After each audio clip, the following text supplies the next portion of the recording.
Hello everyone, Mike Arnold here, co-founder of Power Trading Partners along with Bob Iacchino. Following up on yesterday's Bitcoin possible bottoming pattern. So we talked about, you don't want to see anything beyond this 50% retracement of this corrective move, the long tail. Here, let me just recap it. If you haven't watched the video yesterday, you should go watch it. But see, here we have the very long tail. Essentially, you can do a 50% move on that. You want it to stay above that. Let me switch back to 4 hours.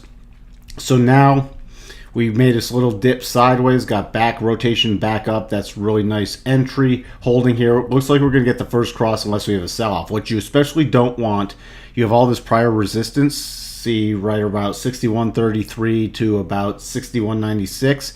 That's all now key support. We dipped down real quick here, but bounced back nicely. So now, as long as we don't get a major close, right now I'd say we don't want to close below 61.33. That would not be good for this recovery, because then I'd be watching for another bigger pullback. But this could easily pull back to the 61.96, 6200 level and turn back up. We could get the first catch. Now we're roughly between the rotation zone and the 50 EMA right now. Let me do our projections for the next levels up. So now you can take this, we're getting a nice pausing bar, and we can go and see what our next projections up into the daily rotation zone are going to look like.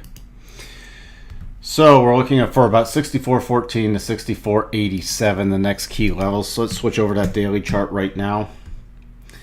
So you can see that would easily take us above the 8 EMA and take us into this prior resistance area. So that's looking good if we can get above the 8, especially on a closing basis. But you keep in mind, you are going to see some resistance coming down, 63, 62, and based off the 4 hour, we have 63, 62. So it's the same resistance area. So that's the critical area.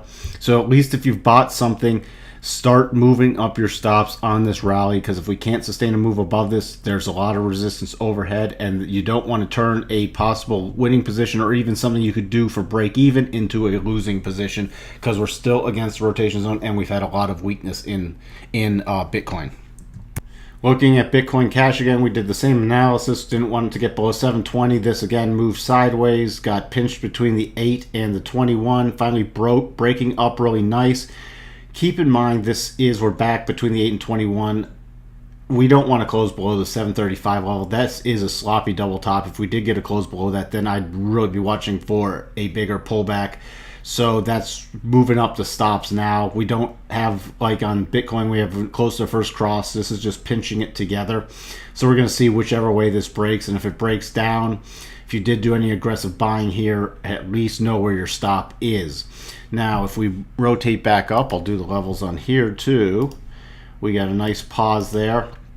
So that takes us on a rotation back up above 779. That gives us 794 and 809. Keep in mind, about 800 to 803 is going to be resistance right there with the round number and the declining 50.